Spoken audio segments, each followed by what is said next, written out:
салом дӯстон, барнома мегӯянд ки аст ва ман имрӯз дар бораи яке аз корхонаҳои саноатии Тоҷикистон ҷамъияти дорои маҳсулияташ маҳдуди Акома суҳбат мекунам, ки бо истеҳсоли маҳсулоти гӯштӣ ва ҳасибҳои хуштифат маъруф аст. ҷамъияти дорои маҳсулияташ маҳдуди Акома 13 сентябри соли 2022 таъсис ёфтааст, ки дар як муддати кӯтоҳ тавонистааст ба яке аз истеҳсолкунандагони муҳими маҳсулоти гӯштӣ табдил ёбад. ва дӯстони азиз, мо дар рафти барнома шуморо бо ҷараёни истеҳсолот ошно мекунем ва мебинем ки чӣ гуна ҳасибҳо истеҳсол мешаванд. рафтем.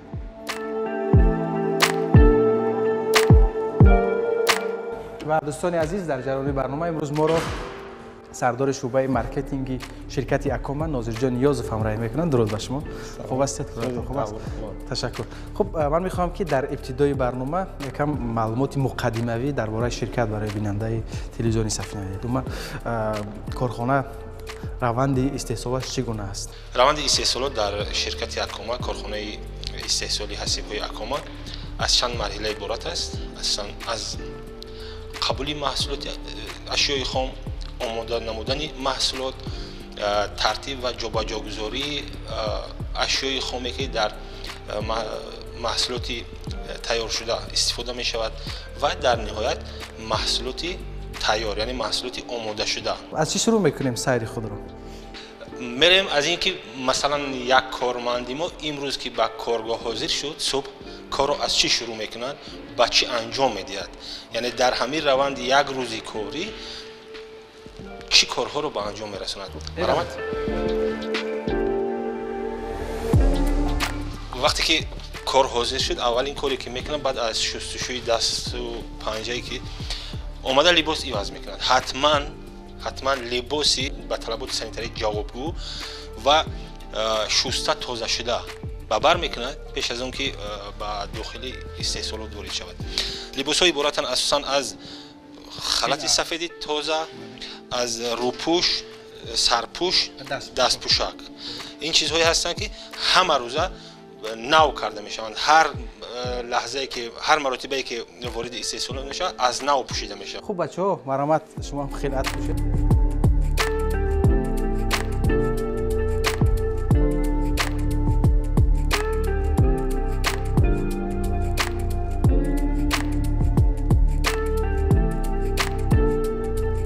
дӯстони азиз, гурӯҳи коримон ба қавли мусаллаҳ шуданд бо ҳамон либосҳои муҳиме ки бояд вориди истеҳсолот шаванд. акнун меравем. яке аз марҳилаҳои муҳими дигар, марҳилаи дуюми омодагӣ ба ворид шудан барои истеҳсолот анамин даромадгоҳ аст, ки ҳам пойҳо, ҳам дастон бояд тоза карда шаванд. зиддууфунӣ мешаванд ба қавл. яъне зиддууфунӣ то замоне ки дасту пойҳо дар инҷо тоза карда нашаванд, рухсат дода намешавад ба таври автоматӣ ворид шудан. ҳамин гуна. айнан ҳамин. яъне бубинед, сурх шуд. дигар роҳи даромад нест. то замоне ки зиддууфунӣ нашавад. ин марҳилае ки гузаштем, ин ҳамин дар моро ба рӯи сехҳои истеҳсолӣ боз мекунад. шуъбаи бастабандии ҳасибҳо, яъне аз ҳамин ҷо аллакай мо ворид мешавем ба цехҳои истеҳсолӣ. марҳамат.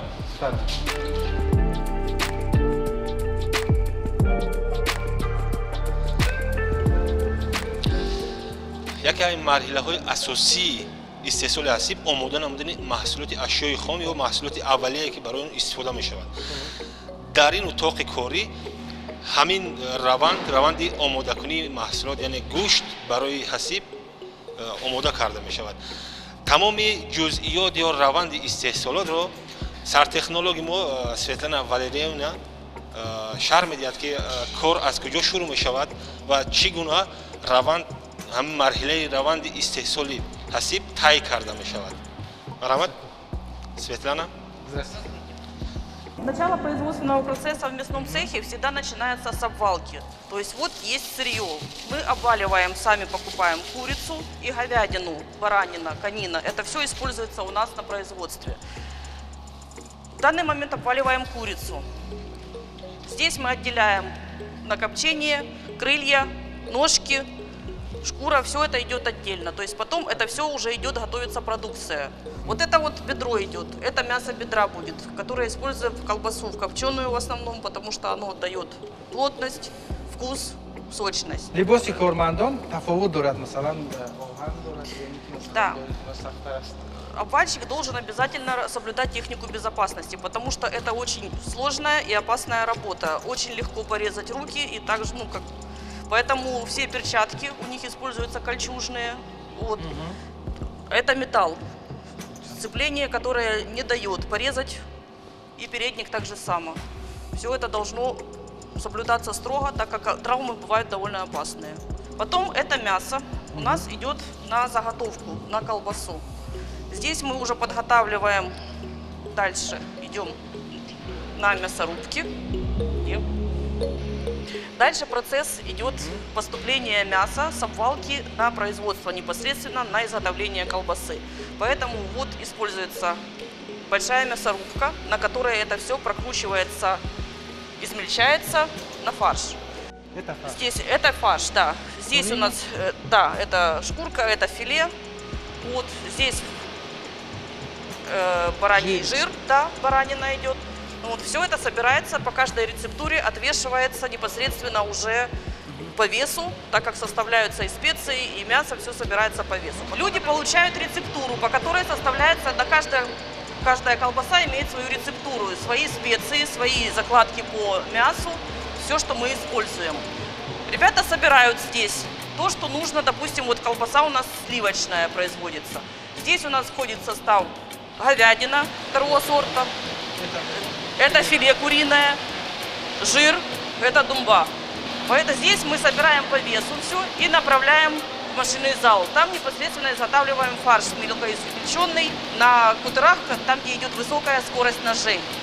Фарш получается тогда гладкий, связанный, как бы уже практически готовая продукция. Это сырье подготовленное поступает сюда. Вот непосредственно вот оно все подготовлено, забрасывается в кутер. Здесь, если вам удобно, можем посмотреть, здесь очень высокая скорость ножей. Вот таким вот образом фарш измельчается. Ни в коем случае туда нельзя попадать, потому что это очень-очень опасно. Да. После того, как фарш готов, он поступает на шприцы. Здесь идет уже непосредственно набивка, то ли сосиски в оболочке, то ли вареные колбасы. Это уже основное идет изготовление. Вот это готовый фарш. Это готовый фарш, который потом вот превращается у нас в сосиски.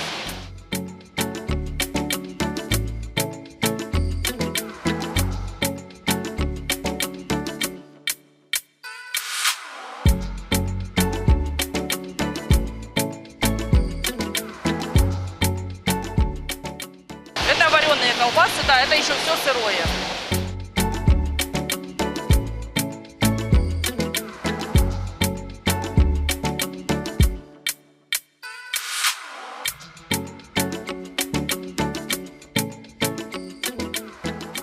Колбаса, набитая в оболочку, поступает в осадочную камеру. В осадочной камере температура созревания где-то идет в пределах от 2 до 12 градусов, в зависимости от колбасы, которая сюда заходит. То есть вареная колбаса в пределах 6 градусов, копченая колбаса в пределах 12 градусов. А это зачем? Это весы. Мы взвешиваем продукцию в сыром виде, потом, когда она выходит, мы взвешиваем готовым, чтобы понимать потери. Сколько мы потеряли в камере, и от этого составляется уже цена на продукцию, себестоимость. Вот это непосредственно уже термическая обработка. Вот сюда колбаса поступает на рамах в камеру. В камере идет уже полностью подготовка. Здесь идет прогрев продукции для того, чтобы уже разошлись специи, растворилась соль, чтобы получилось цветообразование. Вот. Дальше идет на вареные колбасы варка. На копченые колбасы сушка, копчение проходит полностью весь процесс. Здесь градусов температура выдерживает 100 градусов, 120 градусов. Это в случае запекания. Вообще варка проходит при температуре где-то 83 градуса. Так как бактерия погибает основная при 70 градусах, поэтому колбаса варится всегда 72-74 градуса, не более, так как идет дальше коагуляция белка. Дальше колбаса идет на охлаждение, то есть это туширование под водой. Это холодная вода, в зависимости от диаметра и вида продукции. Здесь колбаса охлаждается. Идет полив душем, водичка холодная, и температура доходит где-то до 12 градусов, что колбаса остывает. В дальнейшем, после этого всего, колбаса здесь обсыхает и поступает уже в камеру охлаждения непосредственно перед упаковкой. Сколько градусов будет там? Камера охлаждения до +6. Здесь уже идет основное сохранение, так сказать, начальный этап сохранения продукции.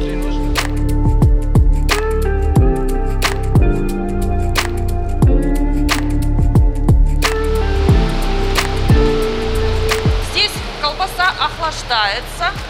Вот в данный момент у нас то, что осталось, так как мы все уже запаковали. Вот колбаски копченые, которые у нас идут. Сейчас будут паковаться. Вот. Это колбаса, охотничьи чесночные. Мы их ложим в упаковку. Это все, что пока осталось. Она остывает где-то в пределах 4-5 часов. Тогда она приходит в нормальную температуру, она принимает температуру камеры, то есть колбаса уже нет размножения бактерий, колбаса уже готова полностью на упаковку и дальнейшее изготовление.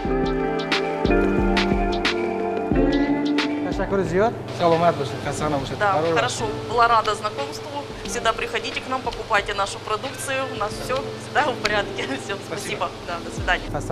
خب بعد از اونه که ما این مرحله رو گذشتیم خب بعد از این باز چگونه جریان میگیرد کار در اینجا؟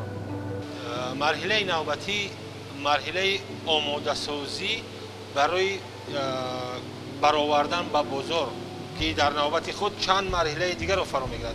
از جمله جابجا گذاری، بسته‌بندی، مثلا سنگ‌گذاری، یعنی مهلت نگهداری معین کردن، برچسب رو چسبوندن، چسبوندن برچسب و دیگر مرحله‌های کارهایی که وابسته به استحصالات. مرحله که گفتم مرحله بسته‌بندی یا که نصب برچسب و اتیکتکه ها، اتاق واکوم، یعنی جای مخصوص برای گذاشتن تمغه. این محصولاتی که علاقه تیار هستند برای با فروش یعنی پیشنهاد میزبان نمودن آماده کرده می شود که این هم نازکی ها و مخصوصیت های خود را دارد، از جمله رعایت قطعی تازگی، رعایت قطعی طلبات تکنیکی، به خاطر اینکه این میتواند مثلا سوراخ شود. از سوراخ شدن این معنی ندارد که دیگر کارنوشای هم است. کارنوشای هم است، این اصلا استفاده کرده نمی شود.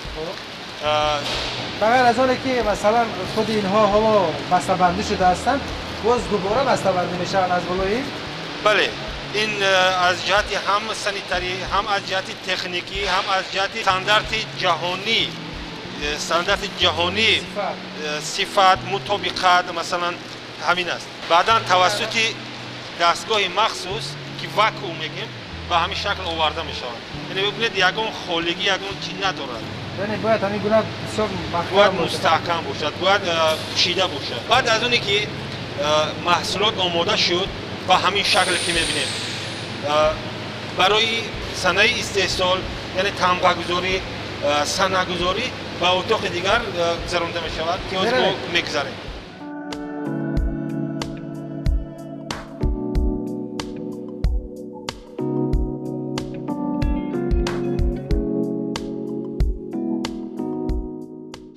این هم اتاق مخصوصی واکوم زدن است که یک نکته را باید تاکید کنیم که هر یک محصولات وابسته به نوع و حجم و اندازه در قالب‌های مخصوص بسته‌بندی کرده میشوند. اتاقی هم که ببینیم این دستگاه‌های هستند، قالب‌های هستند که با واسطه اینو محصولات قالب‌بندی یا بسته‌بندی کرده میشوند. از جمله ببینید حسیبچه توسط قالب مخصوص بسته‌بندی کرده می شود و توسط دستگاه مخصوص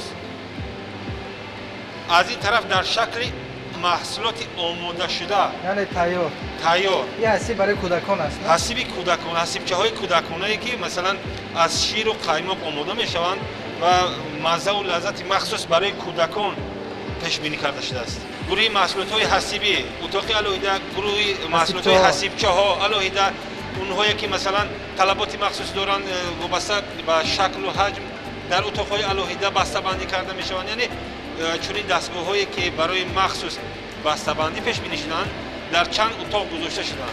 ببینیم مرحمت.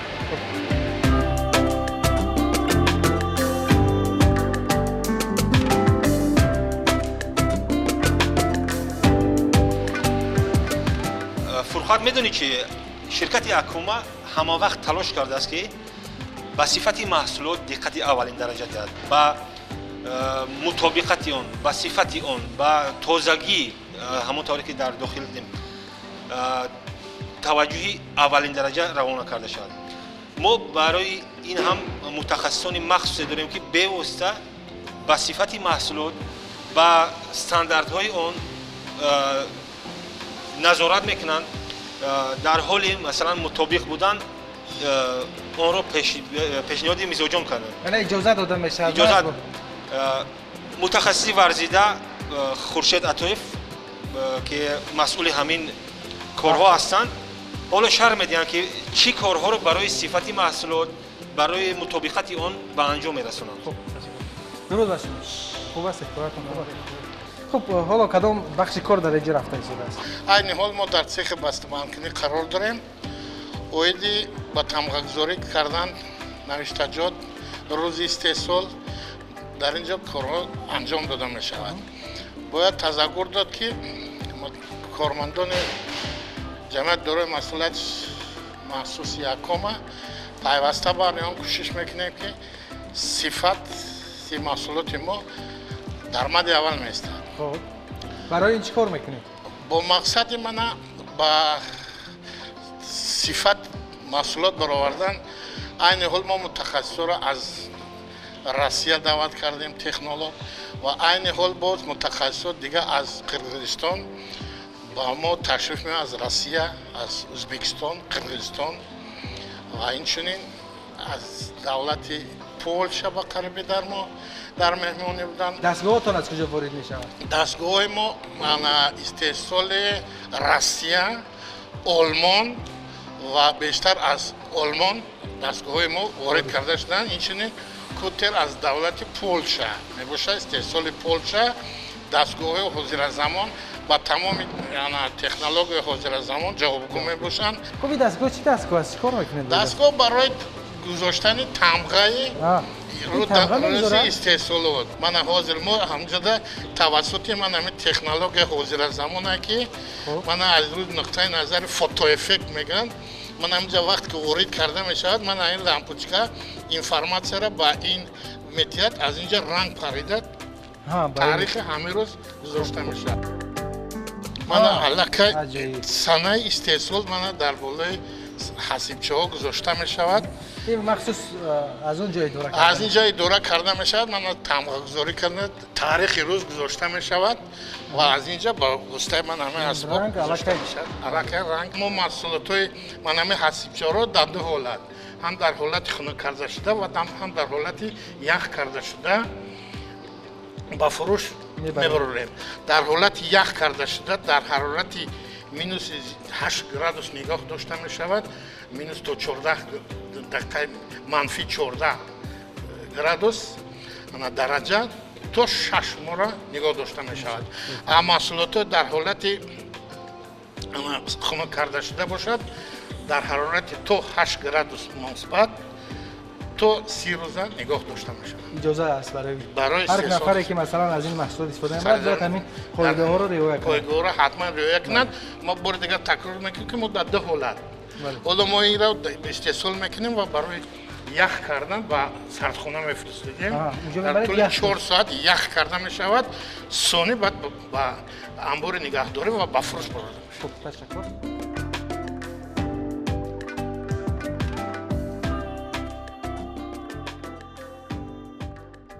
بعد از اون که محصولات آماده شد آورده در انبار مخصوص که برای نگهداری محصولاتش جابجا کرده میشه تا زمانی مثلا تقسیمات از روی درخواست از روی پیشنهاد یا ضیافکایی که میگیم از روی درخواستی نقطه‌های فروش صاحب مغازه‌ها کرده می‌شود اساساً طبق همون درخواست‌ها از اینجا محصولات تیار که هست انتخاب و جابجا کرده می‌شود طوری که در قوطی‌های بیرون می‌بینیم الکی جابجا کرده و به مغازه‌ها فرستاده می‌شود. اینجا تمامی نمود محصولاتی که خود کارخانه استحصال میکنه نگهداری می‌شود. مثلا کدام نمودی حسیب‌ها اصلا چند نوع محصولات گوشتی استحصال می‌شود در کارخانه؟ شرکت اکومات در یک وقت تا 125 نمودی محصولات گوشتی و حسیبی استحصال میکند. شاید بعضا بیشتر شاید کمتر اما به حساب میانه 125 نوعی که هست همگی از محصولات گوشتی عبارتند. همگی مثلا محصولاتی هستند که بار اول به بازار وارد کرده شدند بعد از آغاز فعالیت استحصالی کارخانه و خوشبختانه دوام فعالیت همیشه از جانب میزوجان بهای بلند گرفتند. خب همون محصولاتی که ما مثلا روند استحصالش رو دوستان عزیز دیدیم الکی آماده شدن و آورده در انبار گذاشته میشن. یک چیز دیگر رو درست میکنیم که خب تمامی داخل استحصالات حرارت پایان داره، یعنی وقتی که ما خنک سرد است. این هم به خاطر آن است که همون صفت محصولات حفظ کرده شود، یعنی حرارت باید بله از جهتی هم طلبات تکنیکی هم جهتی بی‌خطری حسیب و محصولات گوشتی طور می‌دونیم حتما باید در شرایط سردی نگاه داشته شوند تا صفت یا ترکیب خود را ویران نکنند. به همین خاطر وابسته به اتاق‌هایی که داریم وابسته به طلبات تکنیکی همین محصولات هر کدام از اتاق‌ها با درجه‌های معین مثلا به طور منفی 8 تا 16 حتی 16 درجه سردی سردخانه ها نگاه داشته میشه. طوری گفتم محصولات اینجا آماده شده الکی جابجا کرده میشه و همینجا به نقطه های فروش انتقال داده میشوند موافق درخواست. عین حال قوطی هایی که در اینجا میبینیم این قوطی هایی هستند که الکی طبق درخواست میزوجان آماده حساب و آماده کرده شده. این برای دسترس کردن جابجا کرده میشوند. از اینجا توسط نقلیات مخصوص خودی شرکت به میزوجان دسترس کرده میشوند. داخلش هم سرد است. حتما اینا همه جانبه مجهز هستند، یخدان دارند. مثلا یخدانی اونها سری هر چند وقت تعمیر کرده یا که نگاه بین کرده می شود. من میخوام که نمونه تمام محصولات رو برای بیننده نشون بدم یا جای نگاه داشته میشه. ما در برابر این مغازه‌های فرموی خود رو داریم که در اون محصولات ما نسبتاً ارزان یعنی به ارزش استحصالی فروخته می شوند. یعنی در مغازه‌های فرموی تمام نوع‌های محصولات ما رو پیدا کردن ممکن است. می رویم از نزدیک می‌بینیم. حتما نظر ببینیم مغازه.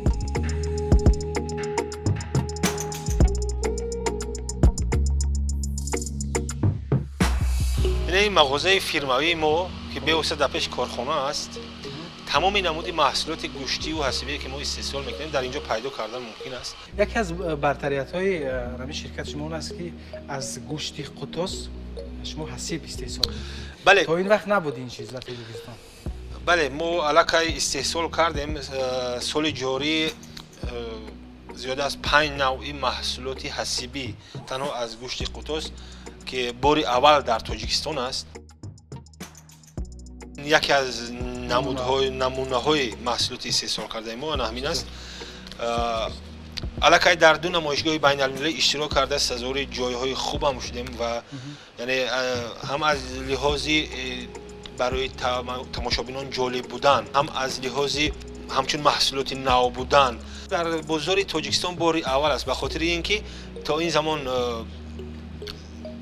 همین اقدام استحصال محصولات گوشتی از گوشت قطوس که نشان داده شده است تمام ترکیب اون صفت اون نبود.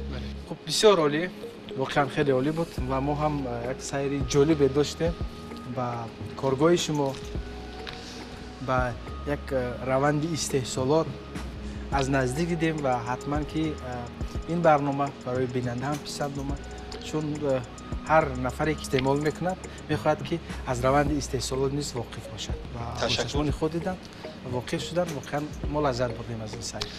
سلامت باشید. تلاش میکنیم که همون اعتماد باوری که مشتریان ما دارند،